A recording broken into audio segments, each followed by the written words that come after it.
Good morning to each and every one of you, to our very hardworking, committed, and dedicated SM City Tarlac Mall Manager, Engineer Yuan Samson. Palakpakan po natin si Ma'am. Maraming salamat for the invitation po.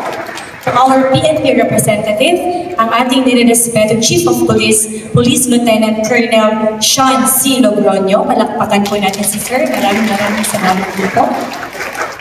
To our Police Captain, Captain Jomando Cotane.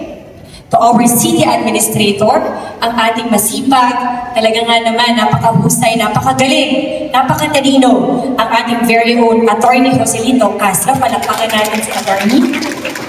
To our PSP, Ma'am Salve Aguilar. To our PFP, Chief Inspector, Ma'am Reyna Athena DC Negosya. Palakpakan po natin sila. At sa lahat po ng ating mga honorable guests ngayon, sa ating mga kaibigan na nandito ngayong umagang ito, sa ating mga media friends, isang mapagpalang umaga po sa inyong lahat. Magandang umaga po sa ating lahat, sa mga empleyado po dito sa SM, at mga panauhing pandangal, isang makabayang pagbati sa inyo. Nandito tayo ngayon upang ipagdiwang ang araw ng kalayaan ng ating minamahal na bansa, ang Pilipinas. Sa araw na ito, ginugunita natin ang ating kasaysayan, ang mga sakripisyo ng ating mga bayani, at ang di matitinag na tapang ng ating mga ninuno na nag-aalay ng kanilang buhay upang makamit ang kalayaan.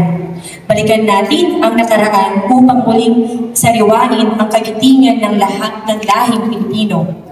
At sa pamamagitan ng alaalang ito ay maninumbalik sa atin ang lakas ng pagkakaisa at determinasyong matagumpay at manguna sa anumang hamon ating haharapin sa mga darating pang panahon.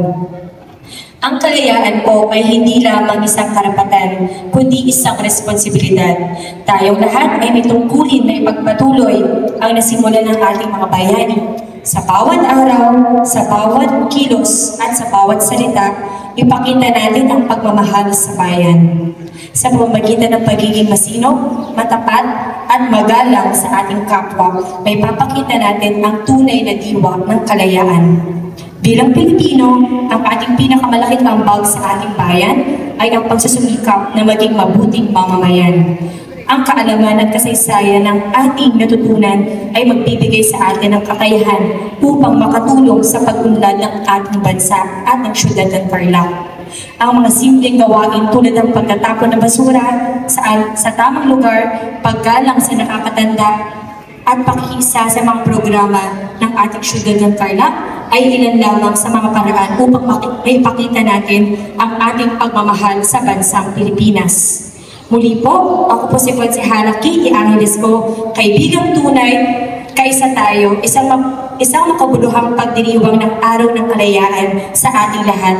Mabuhay po ang Tarlac City, mabuhay ang Pilipinas, mabuhay tayong lahat. Maraming salamat po. Thank you so much, Tarlac City Councilor Kitty Angeles po, for the